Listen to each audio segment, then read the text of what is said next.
আজকে আমরা geography through maps কে সিদ্ধার্থ এবং এস মুখার্জির যে বইটি রয়েছে সেখান থেকে কিছুটা জানার চেষ্টা করব।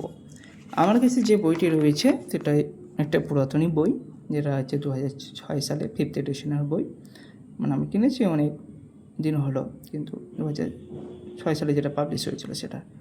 আর যে প্রিফেস দেওয়া আছে বইটা, তাহলে এবং তার কন্টেন্টগুলো যদি দেখি আমি কি দেখতে পাচ্ছি বইগুলোতে, এবং নতুন যে বইটা পাবলিশ হয়েছে জিওগ্রাফি থ্রু ম্যাপ, সেখানে কিছুটা অ্যাড হয়েছে, কিন্তু বেশিরভাগ অংশই প্রায় একই আছে।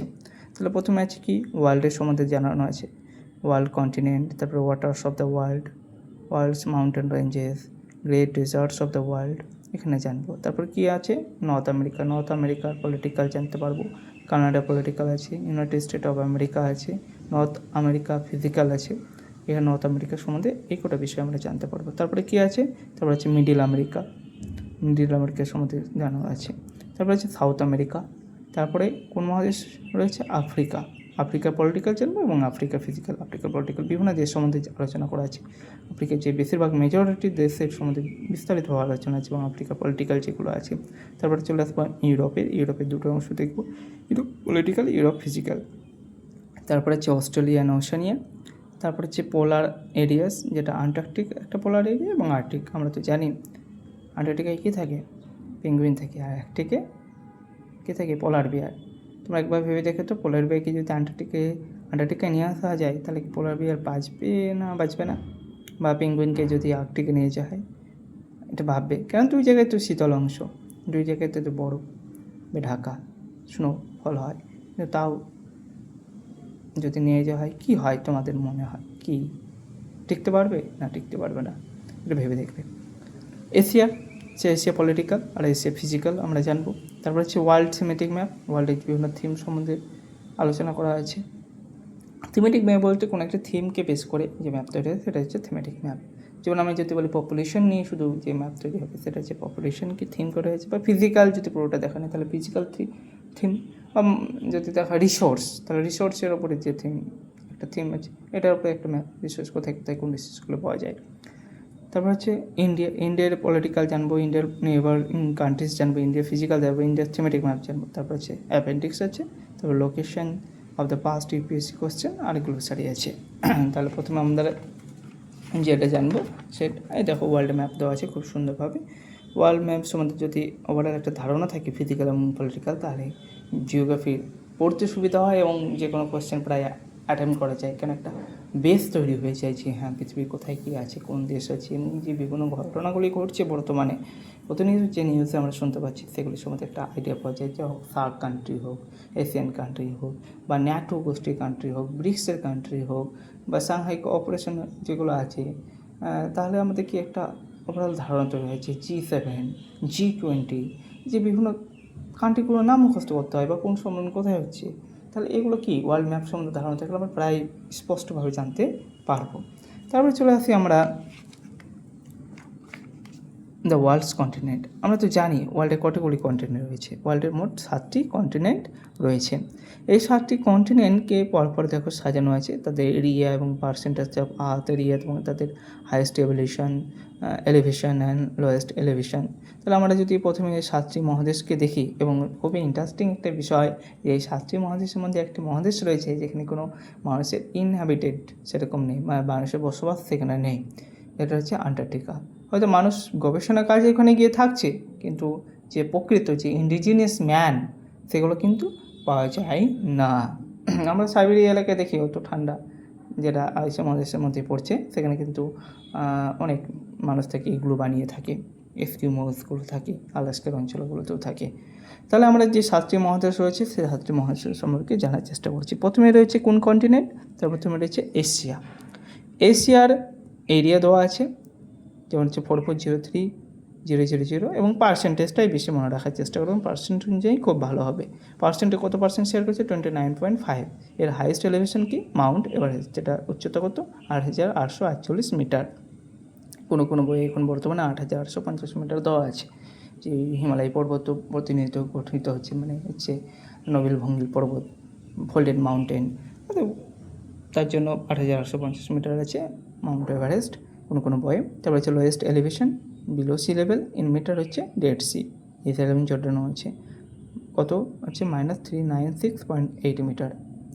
তোমরা দেখবে একটা বিষয় এলিভেশন লেখা থাকে কারণ বা অল্টিটিউড লেখা থাকে, কারণ এগুলো সব সি লেভেল থেকে মেজারমেন্ট করা হয়। আর আমরা যেগুলো বাড়ি ঘর বানাই সেগুলো কি হাইট বলা হয়, কত হাইট হলো উচ্চতা, কোনো দিন অল্টিটিউড বা এলিভেশন বলি না। তাহলে এইগুলো কি, এইটা হচ্ছে আমরা জাস্ট বেস থেকে কতটা আছে, মানে আমি যদি সমতলটাকে বেস ধরি সেখান থেকে বাড়িটা কত উচ্চতা সেটাকে জন্য হাইট বলা হয়। অল্টিটিউড সবসময় সি লেভেল থেকে মেজারমেন্ট করা হবে। সেরকম আফ্রিকার এরিয়া দেওয়া আছে, তার পার্সেন্ট কত পার্সেন্ট শেয়ার করছে 20%। দেখো আফ্রিকা মহাদেশ তো আমরা এটা দেখতে পাচ্ছি, আফ্রিকা এমন একটা মহাদেশ যেখানে 4টি গোলার্ধ দিয়ে তার অংশ শেয়ার করছে। মানে দেখো যদি ইকুয়েডর লেখা 0 ডিগ্রি গেছে আফ্রিকা দিয়ে, ধরো আফ্রিকার 0 ডিগ্রি অপর অংশ নর্থ থেকে সেটা অবস্থান করছে সাউথে করছে। তারপর হচ্ছে গ্রিনিচ মেন টাইম, যেখানে 0 ডিগ্রি লঙ্গিটিউড রেখা গেছে, সেখানে কিছুটা আফ্রিকার কিছু অংশ পশ্চিমে অবস্থান করছে এবং কিছুটা ইস্টে অবস্থান করছে। তার জন্য এরকম একটি মহাদেশ যেটা হচ্ছে সব গোলার্ধে রয়েছে। এবং তাহলে আমরা সবথেকে বড় মহাদেশটি পড়লাম এশিয়া, যেটা ল্যান্ড শেয়ার করছে 29.5%। তারপরে কি আছে, তারপরে হচ্ছে আফ্রিকা হচ্ছে 20%। এর যে হাইয়েস্ট এলিভেশন কী আছে, মাউন্ট কিলিমাঞ্জারো, যেটা তানজানিয়াতে অবস্থান করছে 5895 মিটার। তারপর হচ্ছে লোয়েস্ট কী আছে, লেক আসেল, যেটা হচ্ছে জিবুতিতে রয়েছে -156.1। বাইরে আওয়াজ হচ্ছে, এটা কিছু করার নেই, কাজ চলছে হস্টেলের পাশে। তারপর আছে নর্থ আমেরিকা পার্সেন্টেজ শেয়ার করছে 16.3% ওয়ার্ল্ডে। তার সর্বোচ্চ শৃঙ্গ নাম হচ্ছে মাউন্ট ম্যাককিনলে, যেটা আলাস্কাতে অবস্থিত 6194 মিটার তার অবস্থান, মানে উচ্চতা, মানে এলিভেশন।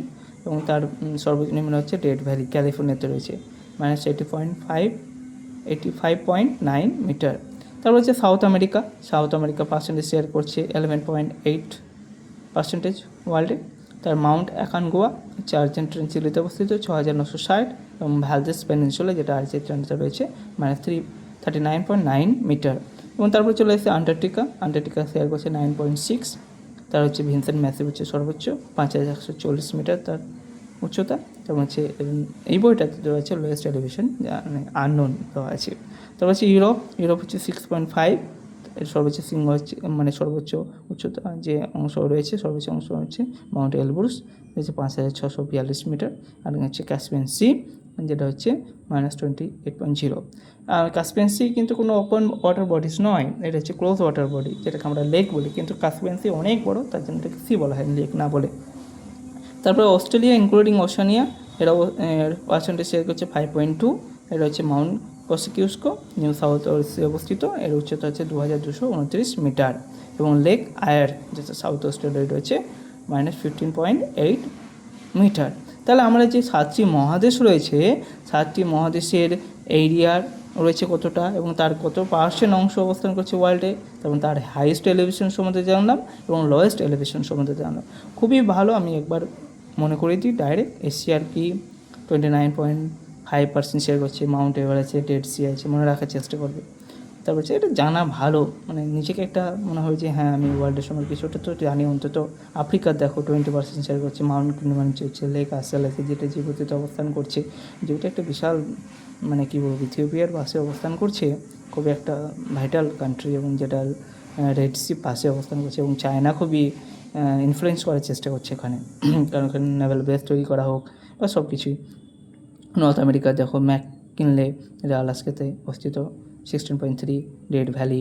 সাউথ আমেরিকা হচ্ছে 11.8% শেয়ার করছে মাউন্ট অ্যাকানগুয়া, ভালদেস পেনিনসুলা। আন্টার্কটিকা হচ্ছে ভিনসেন্ট ম্যাসিভ, যেটা শেয়ার করছে ল্যান্ড হচ্ছে, আন্টার্কটিকা শেয়ার করছে 9.6 of earths area, Vincent massive 5140, আর হচ্ছে আননোন। আর হচ্ছে ইউরোপে হচ্ছে 6.5, আর হচ্ছে মাউন্ট এলব্রুস, আর হচ্ছে ক্যাসপিয়ান সি হচ্ছে লোয়েস্ট এলিভেশন, যেটা ইউরোপে ক্যাসপিয়ান সি। আর অস্ট্রেলিয়া, আর হচ্ছে হাইয়েস্ট এলিভেশন হচ্ছে মাউন্ট কসিকিউস্কো, যেটা নিউ সাউথ ওয়েলসে অবস্থিত, আর লেক আয়ার সাউথ ওয়েলসে অবস্থিত। তাহলে আমরা দ্য ওয়ার্ল্ডস কন্টিনেন্ট জানলাম। আর একটা বিষয় জানবো আজকে, the waters of the world. আমরা জানি পৃথিবীর 71% হচ্ছে ওয়াটার বডি, 29% হচ্ছে ল্যান্ড। তাহলে দেখো আমরা তো এমনিতে বাংলা বলে তিন ভাগ জল, 1 ভাগ স্থল, 4 ভাগ যদি করা যায়, তাহলে জলভাগের পরিমাণই বেশি। এবং প্যাসিফিক ওশান সবথেকে বৃহৎ ওশান।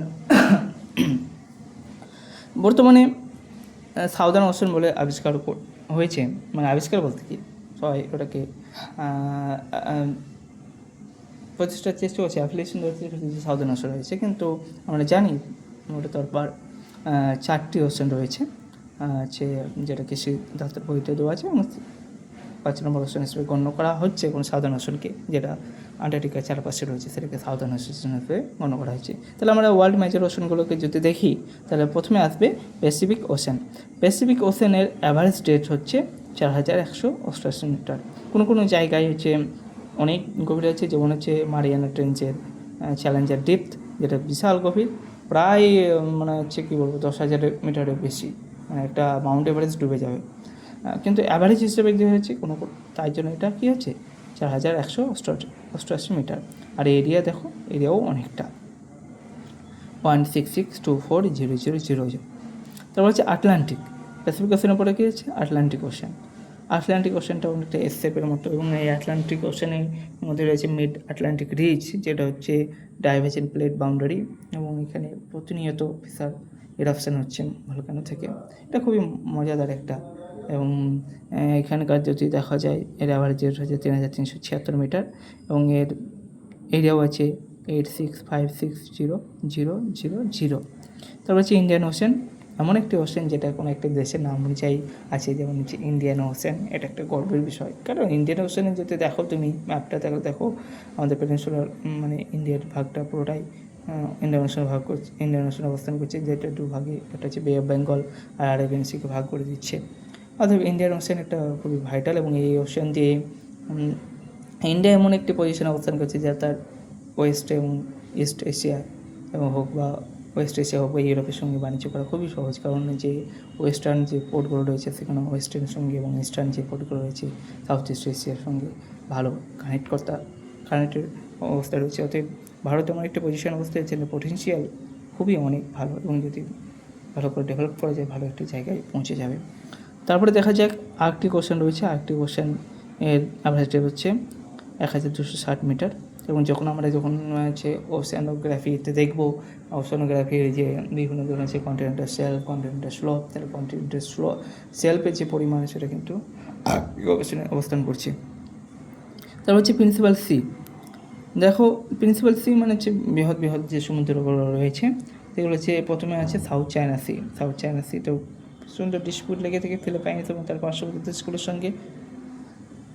এর হচ্ছে অ্যাভারেজ হচ্ছে 1200 মিটার। এরিয়াও দেওয়া আছে, এরিয়াটা ভালো করে দেখে নেবে।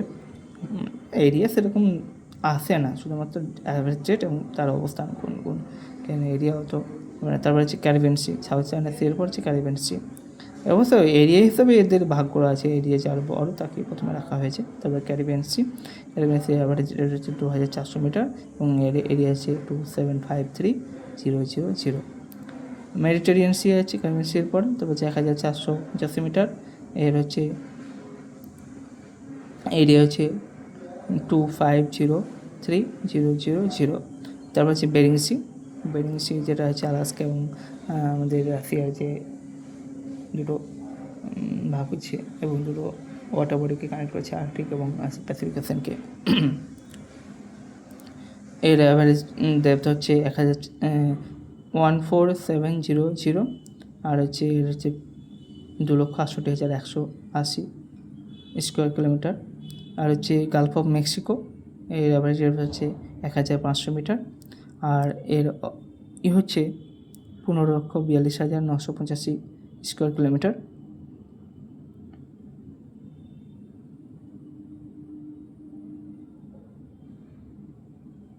তারপর হচ্ছে সি অফ অক্টোস, এটার হচ্ছে 840 মিটার, হচ্ছে 15,27,570 স্কোয়ার কিলোমিটার। আর হচ্ছে ইস্ট চায়না সি হচ্ছে 180 মিটার অ্যাভারেজ ডেপথ, আর হচ্ছে 12,49,150 স্কোয়ার কিলোমিটার যার এরিয়া।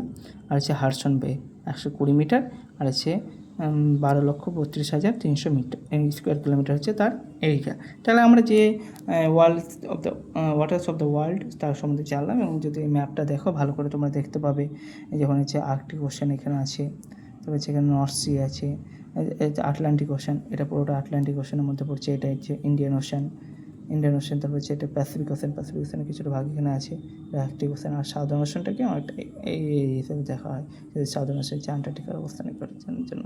এবং এই অবস্থানগুলো জানলে খুব ভালো হবে। যেমন হচ্ছে আমাদের ইন্ডিয়াটা কী করছে, ইন্ডিয়াটা কি আমাদের ইন্ডিয়ান ওশান হচ্ছে, ইন্ডিয়ান এইদিকে আছে বে অফ বেঙ্গল, আরাবিয়ান সি।